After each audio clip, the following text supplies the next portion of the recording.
യാതൊരുവിധ ഡൊണേഷനും സ്വീകരിക്കാത്ത ഈ college part 3 വിഷയങ്ങൾക്ക് 80% കൂടുതൽ മാർക്ക് നേടുന്ന വിദ്യാർത്ഥികൾക്ക് MES സ്കോളർഷിപ്പോട് കൂടിയ അഡ്മിഷൻ ഒരുക്കുന്നു. ഹോസ്റ്റൽ വാഹന സൗകര്യങ്ങളും ഞങ്ങൾ ലഭ്യമാക്കുന്നു. MES college Kochi, Mundamveli, near Thoppumpady, Kochi. Contact 0484298067 7902980067. വേലിയേറ്റം ഇടക്കൊച്ചിയിൽ ജനകീയ കൺവെൻഷൻ ചേർന്നു.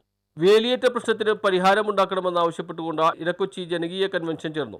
വലിയകുളം മൈതാനത്താണ് ജനകീയ കൺവെൻഷൻ ചേർന്നത്. ജനകീയ സമിതി ചെയർമാൻ മാനുവൽ നിക്സൺ അധ്യക്ഷത വഹിച്ചു. ജനറൽ കൺവീനർ VV ശിവപ്രസാദ് ചടങ്ങിൽ സ്വാഗതം ആശംസിച്ചു. നഗരസഭാ standing committee chairman VA Sreejith ഉദ്ഘാടനം ചെയ്തു. നഗരസഭയിലെ 5 കരാറുകാരെ എടുത്താൽ, ഏറ്റവും നല്ല 5 കരാറുകൾ എടുത്താൽ അതിൽ ഏത് സ്ഥാനം നിശ്ചയിച്ചു കൊടുക്കാൻ കഴിയുമെന്ന് ഞങ്ങൾക്ക് കൺഫ്യൂഷൻ ഉള്ള ഒരു കരാറുകാരനാണ് ഈ ബാബു ജോസഫ് എന്ന് പറയുന്ന കരാറുകാരൻ.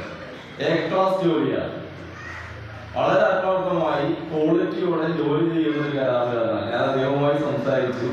ഇടക്കൊച്ചിയിലെ സർവീസുകളുടെ നിർമ്മാണം അദ്ദേഹം ഏറ്റെടുക്കണമെന്ന് മേയർ കൂടി പറഞ്ഞു. അതിനെ തുടർന്ന് കരാറുകാരൻ ആ ജോലി കൂടി ഏറ്റെടുക്കാമെന്ന് അറിയിച്ചതോടുകൂടി ഞങ്ങളുടെ പ്രതിസന്ധിയും കുറഞ്ഞു.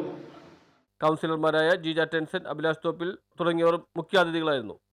എല്ലാ ദിവസവും വേലിയേറ്റ സമയങ്ങളിൽ വിഷയം നേരിടുന്ന വ്യക്തിയാണ്.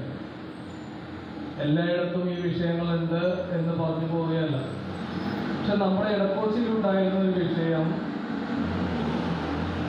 കഴിഞ്ഞ കുറേ വർഷങ്ങളായി അനക്കമില്ലാതെ കിടന്ന പല പദ്ധതികളും ഇന്ന് ജനങ്ങളുടെ കൂട്ടായ്മയിൽ അത് വിജയത്തിലേക്ക് എത്തുന്നൊരു കാഴ്ച നമുക്ക് കാണുവാനായിട്ട് സാധിക്കും. ഡിവിഷൻ കൗൺസിൽ എന്ന നിലയിൽ Shiny Jubin, CK Pradeep, Aneesh P Aravind, Binu Varghese, ragi ഹനോഷ്, Nitish NP, KL Lijosh എന്നിവർ സംസാരിച്ചു. നമുക്ക് ഒരുമിച്ച് നേരിടാം, അതിജീവിക്കാം എന്നുള്ളതായിരുന്നു വിഷയം. News bureau, Edakochi.